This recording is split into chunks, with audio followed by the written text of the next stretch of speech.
structures in it? No, the child is not going to tell me that. What have I done? What have I proved to the child? I have told the child that all living things are made up of cells. So I am proving by showing or by conducting an experiment to inculcate in the child a skill. See, it's very important now for us to develop skills in the child. So my activity is microscopic activity. When I do this is another activity. Now approaches to learning. When I did this activity, thinking, when students observe cells from different sources under the microscope, the inquiry question, are all living things made up of cells, would have been answered. The cell theory timeline activity would have given the students an understanding of contributions made by different scientists to our present day understanding of cells, bringing in the element of NOS.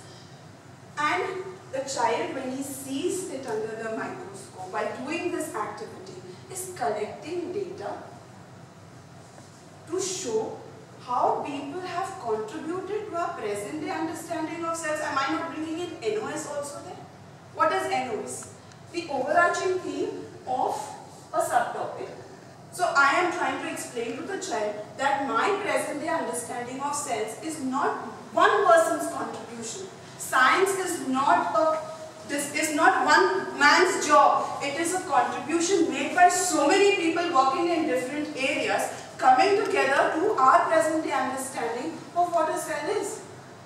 When the child observes under the microscope, he says that a plant cell and an animal cell. You can tell the child, can you give me the difference between the two cells? What will the child give you as differences? The shape. The shape. The child will say, ma'am, in a plant cell I see a cell wall and a cell membrane. But in an animal cell I only see a cell membrane. Correct?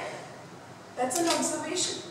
Now, that observation that the child is doing, can I link it to the theory that I am teaching the child? The difference between a plant cell and an animal cell? We make those differences when we are saying differences between a plant cell and an animal cell. We say a plant cell has a cell wall, animal cell does not have a cell wall. Child has seen it. When will the child remember this? When the child sees, I am giving a very small example, but this is what we have to explain to our children when we are doing our teaching, so that it goes in their long-term memories rather than going in their short-term memories. See, when we are teaching, I always tell students, use all parts of your brains. Like visual, kinesthetic. You need to incorporate all this to get the best out of the child, because at the end, I'm sure at this point of time, none of us, those of us who are doing the DP, the second year, will agree with me completely that we are so stressed out at this point of time with all the IAs coming in. They are not of good quality. Then we have to get behind the students. You keep giving them feedback over feedback. But can we not start from the inception? Is what IB is trying to tell us. If we start from the inception, we might just get our students there where we want them to get. So the curriculum planning is important, because we as teachers need to incorporate in our curriculum what we expect out of our students at the end of their journey with us in 2 years' time. Does anyone have another opinion or wants to bring up some other points for discussion on this?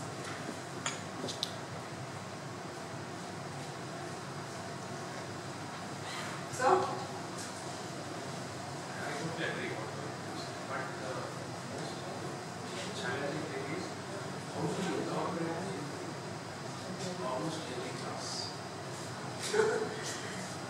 Yes. Time constraint. Time constraint is there, no doubt about it. I agree. See, even today when I am standing before you, I have this $1 million question in front of me that in 2 years' time I need to prepare my student with the entire curriculum plus my internal assessment, and it is challenging, no doubt about it. But therefore, IB has given us the 7 prescribed labs now.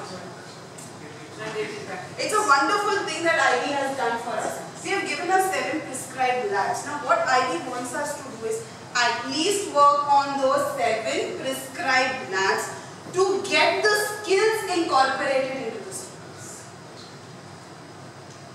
What we were doing till last year was very superficial. We just kept giving them labs and asked them to collect data and make conclusions or design labs or things like that. But now with these 7 prescribed labs coming into play, IB wants those 7 prescribed labs to be done in the way from principle to conclusion.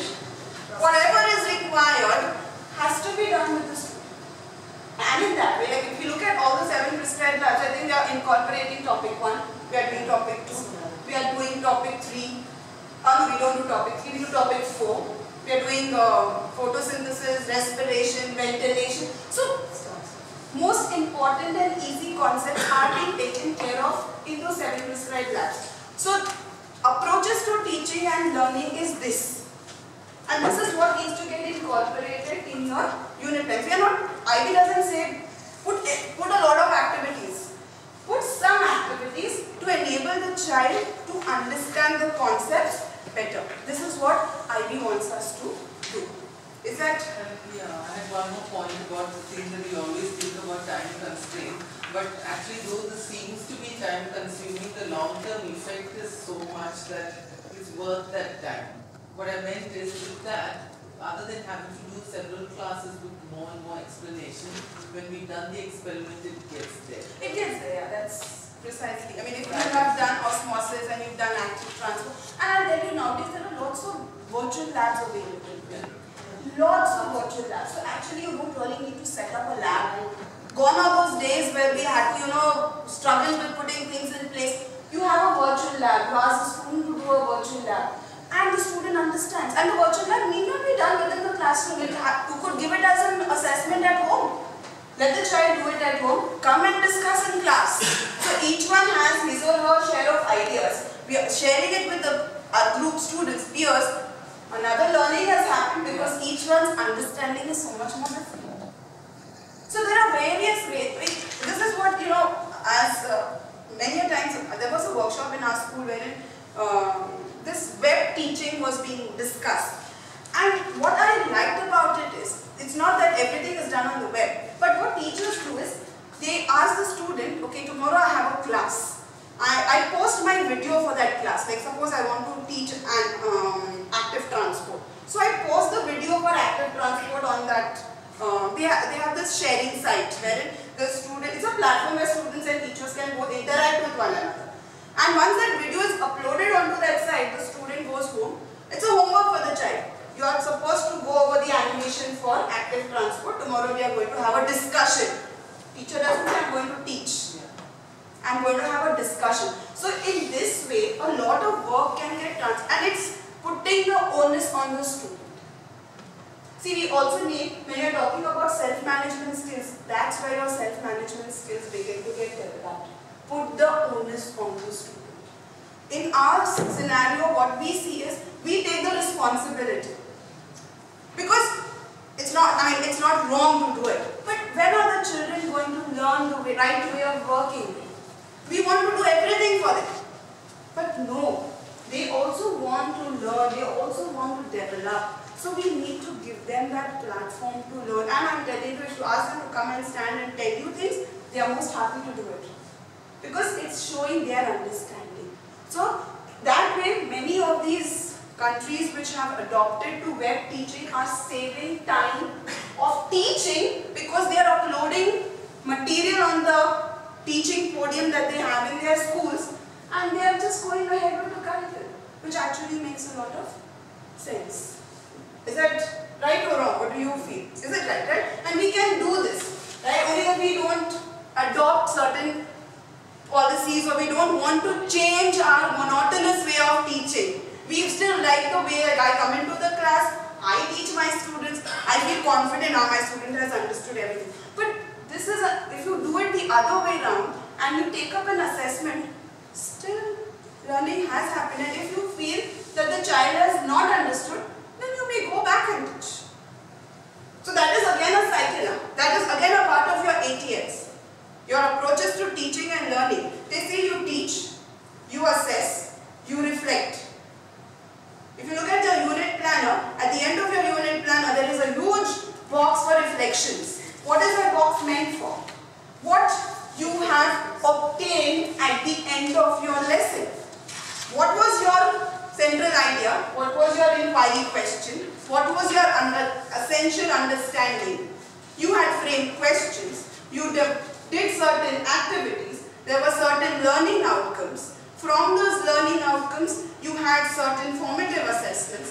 Formative assessments could be in any given form. You could have a quiz, you can have a debate, you can have a presentation, any type of your formative assessments. You mark the student.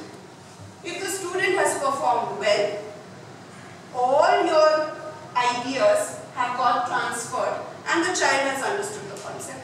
If all the class has not done well, which means there is a problem. Right? If the entire class, if there are 2 students who have not done well out of 10, yeah, then those 2 students have not understood. So you can just definitely go back to those 2 students, but you can still carry on with the remainder students. That is also a part of differential teaching. In your curriculum mapping or in your curriculum planning, you also have this concept of differential teaching. So what is differential teaching? Differential teaching is nothing but identifying your high achievers and identifying not so high achievers, and then pacing your class in such a way that both of them are not at a disadvantage. You cannot say just because these 2 are not understanding, I am not going to teach. Those people are understanding out there. So can I just interject here and request little experience sharing from your end? Probably you have come across situations where differential teaching was necessary among the group. How did you actually get it across? See, for me, when I had to carry out differential teaching, I would ask the child to come to me.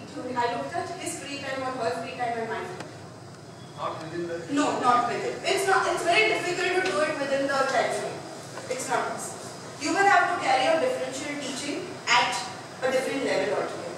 And again, out there, even your assessments, if you are finding a child is struggling with understanding, you cannot give the same worksheet to the child, because again, we are talking about demotivating the child. But what happens? Because at the end of everything, the child has to appear for the same paper as the regular ones. Correct. So then, how do we come to that? You need, in our school, what we do is we have a counseling department that works very closely with teachers. So what we do is we identify these students right from the beginning. From day 1, we know this is a special education needs student. So those students, the names are given to us, and we are briefed about their learning disabilities, and we are told how to deal with it. Now, suppose I have given a worksheet to this child. I go and talk to the personal counseling department that today I have given a worksheet to the child. So if you could now sit with the child, because see, these children, they are not dumb. They just have a learning disability. So if they want somebody to sit beside them and maybe help them read, interpret, they need that kind of support. So when that is happening, we find in our school, these students really do that. So what happens is from day 1, we are working very closely with the SEN teachers. We give them, whatever has been taught, we go and tell them, we've taught this. Now this worksheet is given, we give them a worksheet. We begin with low-level worksheets with them. We tell them you finish this worksheets with them. And slowly and steadily, we build on those worksheets. And we see a huge difference in those children. So basically it's a close partnership between counseling, Yes. and that's one. It's actually it really works. It really works. We have